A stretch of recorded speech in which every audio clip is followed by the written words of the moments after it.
Isang malungkot na balita ang gumulantang sa industriya ng showbiz matapos pumanaw ang bitiranong entertainment columnist, radio personality at talent manager na si Jobert Socaldito. Sa edad na 65, kinumpirma ang kanyang pagpanaw nitong August 2 sa pamamagitan ng opisyal na pahayag ng OOTD Jobert and Chaps Channel.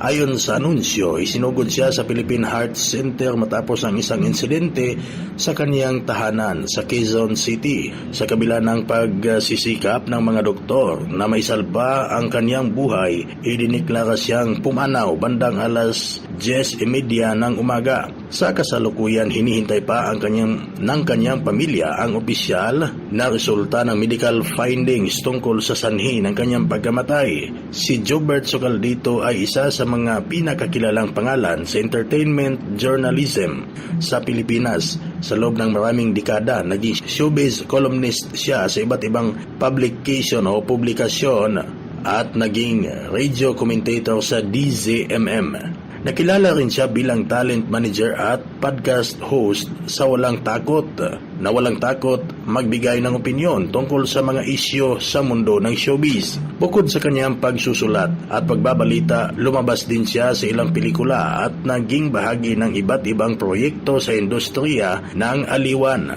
Marami ang humanga sa kanyang dedikasyon at pagmamahal sa kanyang propesyon, kahit pa madalas siyang nasasangkot sa maiinit na usapin dahil sa kanyang matatapang na komento. Matapos ibalita ang kanyang pagpanaw, bumuhos ang pakikiramay mula sa mga artista, kasamahan sa media at mga tagahanga. Marami ang nagbahagi ng kanilang alaala at pasasalamat sa malaking ambag ni Jobert sa entertainment industry at sa kanyang pagiging tapat sa paghahatid ng mga balita.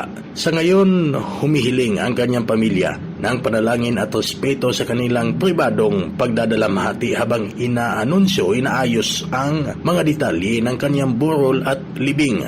Ikaw, ano ang komento mo sa video natin ngayon? Pwede ka mag-comment sa comment section. Huwag kalimutang i-follow, i-like at mag-subscribe sa artikulo. Maraming salamat!